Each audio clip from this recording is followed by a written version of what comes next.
क्या आपको मालूम है सन 1800 से इस देश में हिंदू मुस्लिम दंगे हो रहे हैं। 1926 में पूरे देश में दंगे हुए थे। क्या यूपी, लाहौर, मुंबई, तमिलनाडु, कोलकाता सब जगह अलग अलग वक्तों में दंगे होते रहे हैं। तो ये जो एक गंगा जमनी तहजीब है ये कहाँ है? अगर इतने दंगे होते रहे, सौ साल से दंगे हो रहे हैं, तो कहाँ है ये गंगा जमनी तहजीब? चलिए एक और तरह से देखते हैं।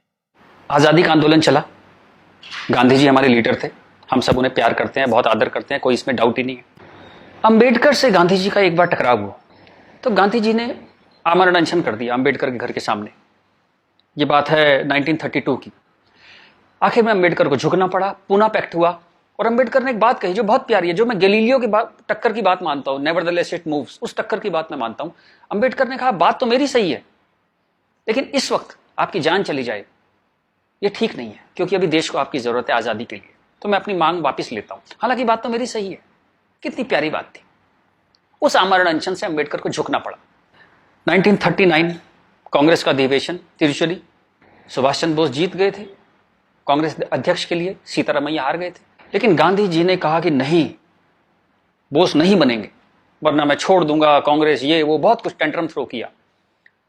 तो सुभाष चंद्र बोस ने त्याग पत्र दिया।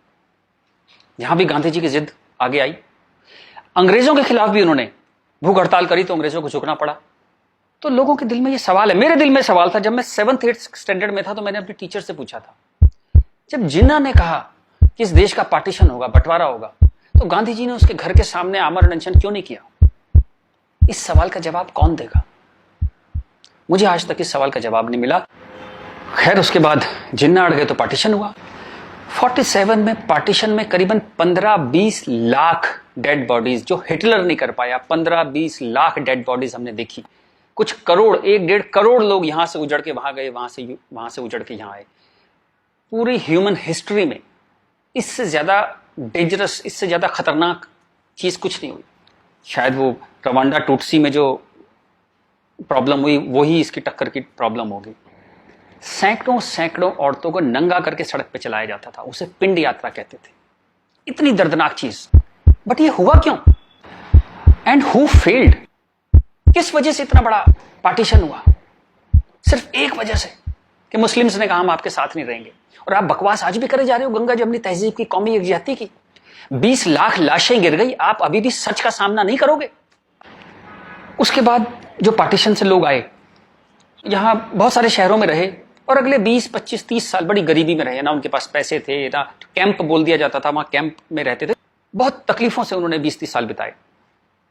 अब तो वो लोग नहीं है, गुजर गए, लेकिन उनकी वो दर्द की, वो जो रोंगटे खड़े कर देने वाली उनकी कहानियां थी, वो कहानियां जिंदा है। वो लोग जिंदा नहीं है, पर वो कहानियां जिंदा है।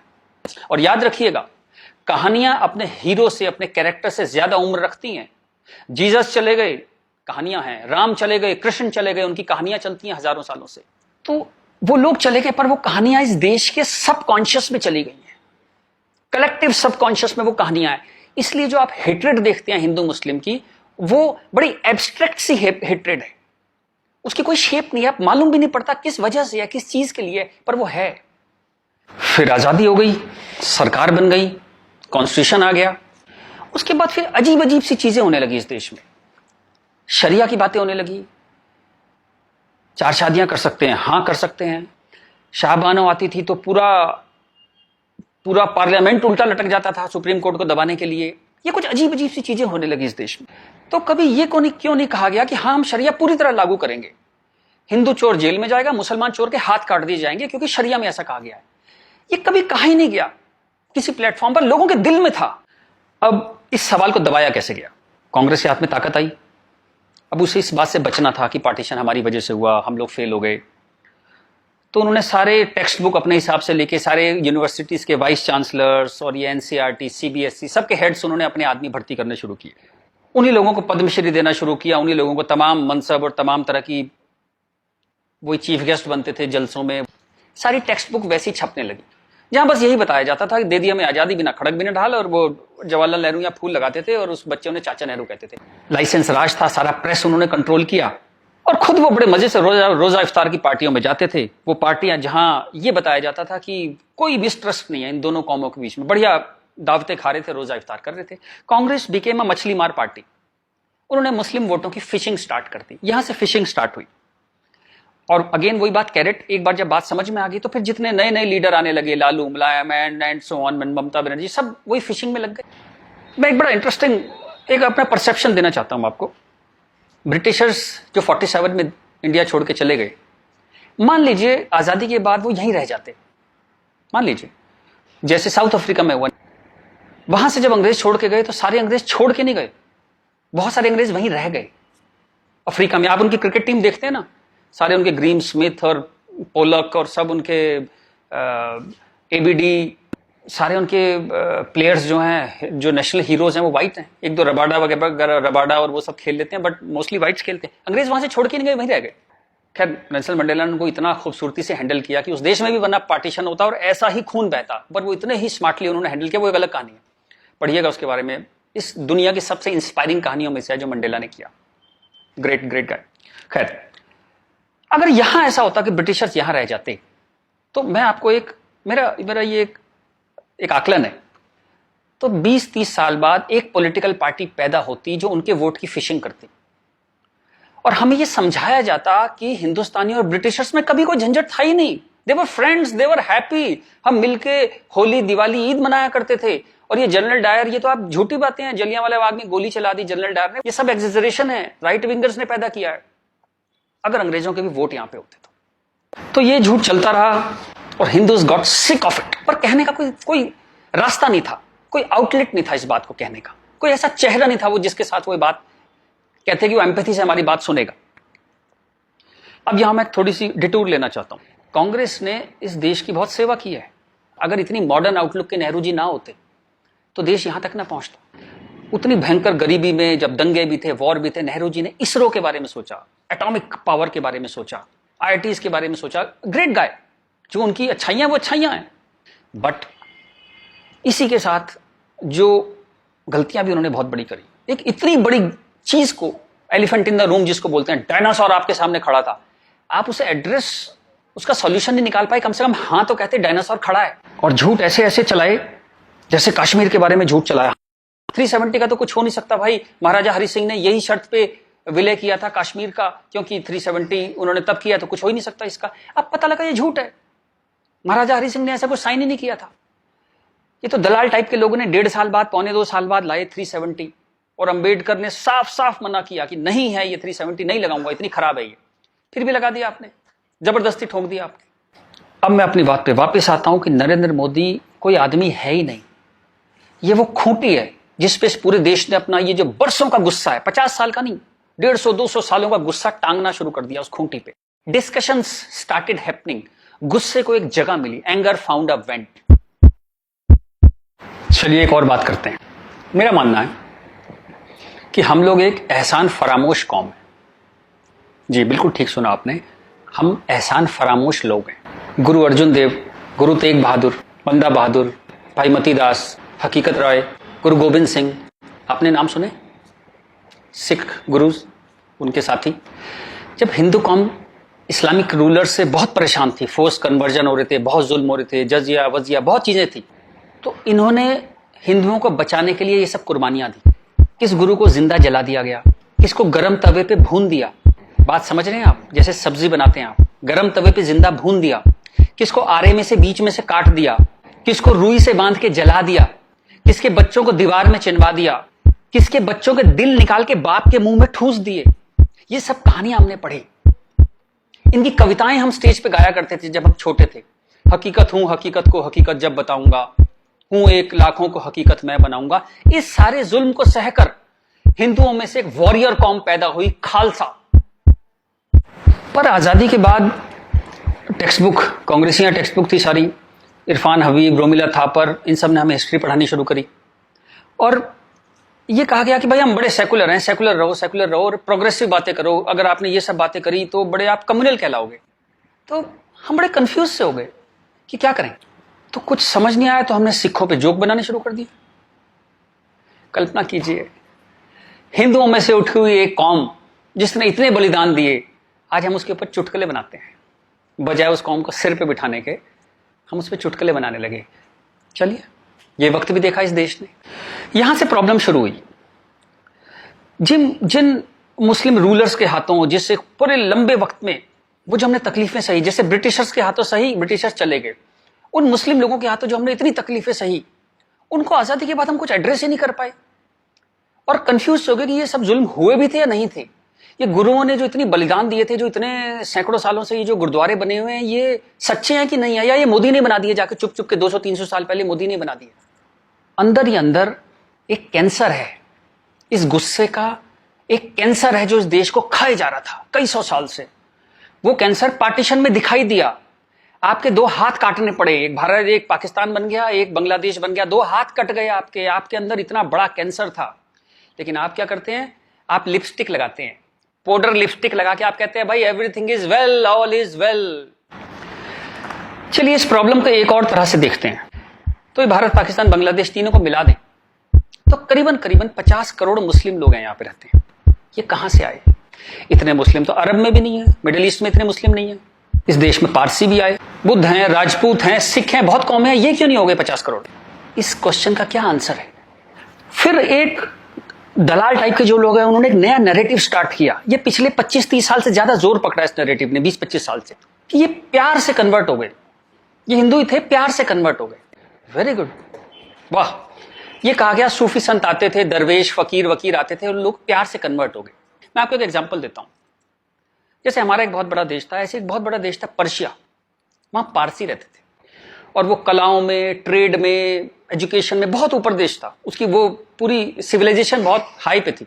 ये मिडिल एजेस की बात है, मुस्लिम्स का अटैक हुआ, करीबन 25-30 साल में एक भी पारसी जिंदा नहीं बचा, सारे देश छोड़ के भाग गए, मर गए, लूट हत्या बलात्कार, और 25-30 साल में एक नया इस्लामिक मुल्क बन गया। बाद में जिस मुल्क का नाम पड़ा ईरान। सारे पर्शियंस कहां गए? कुछ भाग के तो हिंदुस्तान भी आ गए थे। वो प्यार से कन्वर्ट हो गए। ऐसा प्यार इस दुनिया ने कई बार देखा है, अफ्रीका में, एशिया में, ऐसा प्यार 25-30 कंट्रीज ने बर्दाश्त किया है, और वो 25-30 कंट्री टोटल इस्लामिक बन गए। और लेटेस्ट कश्मीर, जब वहां से 3 लाख 4 लाख हिंदू भगाए गए तो वो प्यार से भागे वहां से, और पूरा कश्मीर इस्लामिक हो गया। Make no mistake, it's a caliphate. जो बगदादी करता है खलीफा जो अपना साम्राज्य बनाता है जहां सिर्फ मुस्लिम होते हैं, और अगर गैर मुस्लिम है तो उन्हें डिम्मी बन के रहना पड़ेगा, खत्म होकर रहना पड़ेगा, वो कैलिफेट है इस्लाम की। इस वक्त कश्मीर में, हिंदुस्तान में कैलिफेट है। 1921 में मालाबार में दंगा हुआ था, वहां भी कैलिफेट बनाने की कोशिश की गई थी। कुछ 50,000 या 1 लाख हिंदुओं को बाहर निकाल दिया था वहां से, फोर्स्ड कन्वर्जन किया था, तो तब नहीं बना पाए। लेकिन आज कश्मीर में कैलिफेट है, ध्यान रखिएगा। ये आपकी गुलदस्ता और कश्मीरियत, जमहूरियत, इंसानियत सबके बीच में एक कैलिफेट बन गई। लेकिन आप कहते हैं कुछ हुआ ही नहीं है। और जब ये 3-4 लाख हिंदू वहां से भगाए गए 1 महीने के अंदर, तब कॉन्स्टिट्यूशन सो रहा था, इंटेलेक्चुअल सेमिनार कर रहे थे, गंगा जमनी तहजीब पे सेमिनार कर रहे थे, और इस तरह की तमाम रोजा इफ्तार की दावतें चल रही थी। Happy, everybody was happy. और जो पूरी तरह इस्लामिक नहीं बना, उसके टुकड़े हुए, जैसे हिंदुस्तान के टुकड़े हुए, सूडान के टुकड़े हुए, और आपकी और हमारी जिंदगी में, हमारे लाइफ टाइम में स्वीडन के टुकड़े होंगे। आज से 15-20 साल के अंदर स्वीडन टूट जाएगा। ये एक प्रोसेस है जो पूरी दुनिया में चल रहा है। आप या तो बहुत भोले हैं, देखते ही नहीं, या आप इतने मूर्ख हैं कि दुनिया में क्या हो रहा है आपने कभी देखा ही नहीं, या आप झूठे हैं, या आप दलाल हैं। अगर आप इस पूरे प्रोसेस को मना करते हैं कि नहीं ऐसा कुछ नहीं था, यहां तो बड़ी गंगा जमनी तहजीब थी, आप इन सब में से एक है, या हो सकता है सब कुछ हो। चलिए मैं आपके साथ एक एक्सरसाइज करता हूं। आपके एक दादा होंगे, एक दादा परिवार है, दादा, चाचा, ताऊ, बुआ, फूफा, उधर के उनके बच्चे, सब एक पूरी फैमिली ट्री वो है। एक नाना की तरफ से है, तो एक आदमी करीबन ऐसे 10-15 परिवार उसके आसपास होते हैं। इसके बाद आप कॉलेज, आपका कॉलेज, स्कूल कॉलेज, जहां 50-100 स्टूडेंट हैं, जिसमें कुछ दोस्त हैं जो आपके साथ ट्रेवल करते हैं जिंदगी भर। फिर आपका मोहल्ला, आपकी कॉलोनी, वहां भी आप 10-20 परिवारों को जानते हैं। यूं कहें एक आदमी मोटा मोटा 700-800 1000 लोगों की खबर उसको होती है, डायरेक्ट खबर, चाहे मिले ना कि कोई बहुत दूर रहता है, लेकिन हाँ पता लगता है उसकी शादी हो गई, उसके बच्चा हो गया, डेथ हो गई, कुछ बहुत अच्छा हो गया, बहुत बुरा हो गया, खबर आ जाती है कहीं ना कहीं से। अब मैं आपसे एक्सरसाइज करता हूं, पिछले 20, 30, 50 साल में ये इन 1000 लोगों में से कितने लोग मुस्लिम बने, कितने लोग कन्वर्ट हुए? आंसर मिलेगा 0। क्या हुआ? सारे सूफी, दरवेश, फकीर रिटायर हो गए, आईपीएल देखने चले गए, इस्लाम की कशिश खत्म हो गई। दोस्त, जब तक गर्दन पे तलवार ना हो ना, कोई कन्वर्जन नहीं होता, या बहुत सारे पैसे ना हो, कोई कन्वर्जन नहीं होता। उसके बाद पार्लियामेंट पे अटैक हुआ, इस देश की पार्लियामेंट पे अटैक हुआ, और उसमें शामिल अफजल गुरु, उसके सम्मान में, उसके समर्थन में लोग खड़े हैं, हजारों हजारों लोग मुसलमान खड़े हैं, और हमने तब भी कुछ नहीं कहा। इस देश में हाहाकार नहीं हुआ। मुंबई में कुछ साल पहले आजाद मैदान में एक रैली हुई, किस लिए हुई? रोहिंग्याओं के समर्थन में। आपका क्या लेने देना रोहिंग्याओं के समर्थन में? और रैली के आखिर में क्या हुआ? जो शहीदों के लिए स्मारक बना है, फौजियों के लिए, शहीदों के लिए जो स्मारक बना है, उसको जूते मार मार के तोड़ दिया। इतनी नफरत आपके मन में इस देश के लिए, और कोई कुछ कहता ही नहीं, कोई कुछ कह ही नहीं पा रहा था। ये चल रहा था इस देश में। तो ये जो एक हेट है, ये इन दोनों कौमों में रही, और वो एक हेट, वो एक नफरत जो थी, वो कभी, it never became a past history, distant history, कभी नहीं हुआ। वो रोज रहा। कभी वो अफजल गुरु के रूप में आ गई, कभी वो क्रिकेट मैच के रूप में आ गई, कभी कश्मीर, कभी आजाद मैदान, वो हमेशा कभी ना कभी उसके न्यू एडिशंस आते रहते थे। एक और एक्सरसाइज करते हैं। आप मोटरसाइकिल चलाते हैं, कार चलाते हैं, साइकिल, स्कूटर कुछ चलाते होंगे। जब भी आप सड़क में जाते हैं तो थोड़ा संभल के चलते हैं। लेकिन आपके शहर के जो मुस्लिम एरिया है, जब उसमें आप जाते हैं तो कुछ एक्स्ट्रा संभल के चलते हैं कि नहीं? एक्स्ट्रा संभल के, कि अगर यहां लग गई तो एक्स्ट्रा पिटाई होगी। वो जो फियर है आपके अंदर, वो जो डर है, वो कमाल की चीज है, जिसको देश कहता है नहीं, एक सिस्टम कहता है नहीं, लेकिन आपके अंदर है, करोड़ों लोगों के अंदर है, 100 करोड़ लोगों के अंदर है वो डर। और एक आखिरी एक्सरसाइज, जब भी आपको कोई ज्ञान बांटता हुआ आदमी मिले, सेकुलर मिले, इंटेलेक्चुअल मिले, गंगा जमनी तहजीब वाला आदमी मिले, सब बराबर हैं, सब धर्म है, तो उसको कहिएगा चलिए एक पेज पे लिखते हैं, गीता, बाइबल, कुरान सब एक जैसे हैं, जीसस, राम, कृष्ण, पैगंबर मोहम्मद सब एक जैसे हैं, ना कोई छोटा ना कोई बड़ा, सब प्यारे इंसान है, सब बढ़िया हैं, सब बराबर हैं। एक पेज पे लिख के उसे बोली जरा 2-4 मुस्लिम से साइन करा के ला। ऐसी ची की आवाज आएगी उस इंटेलेक्चुअल की, आपके पास जिंदगी में दोबारा नहीं आएगा। वो एक मुसलमान के साइन नहीं करा सकता इस बात पे। ये सारा ड्रामा हमारे लिए है। ये तो जहां से मैंने बात शुरू करी थी कि ये जो गुस्सा है, ये कई 100 साल का गुस्सा है, जिसको वेंट नहीं मिला, कभी निकलने की जगह नहीं मिली। और ये जो बार बार दंगे होते हैं ना, ये उसकी EMI है। And coming back to the point, Modi कोई आदमी है ही नहीं। मोदी वो मौका है, और वो गारंटी है कि इस बार जब शाहबानो पार्लियामेंट में आएगी, कि हलाला हो गया, कि 4 विवाह हो गया, कुछ हो गया, इस बार पार्लियामेंट ब्लैकमेल नहीं होगी। वो एक शख्स नहीं है, वो एक इमोशनल बाम है, एक इमोशनल मलहम है, जिसकी इस देश को कई 100 साल से जरूरत थी। और अगर आप सोचते हैं कि एक आदमी क्या कर सकता है, तो दोस्त, कैसे आकाश में सुराख नहीं हो सकता, एक पत्थर तो तबीयत से उछालो यारो।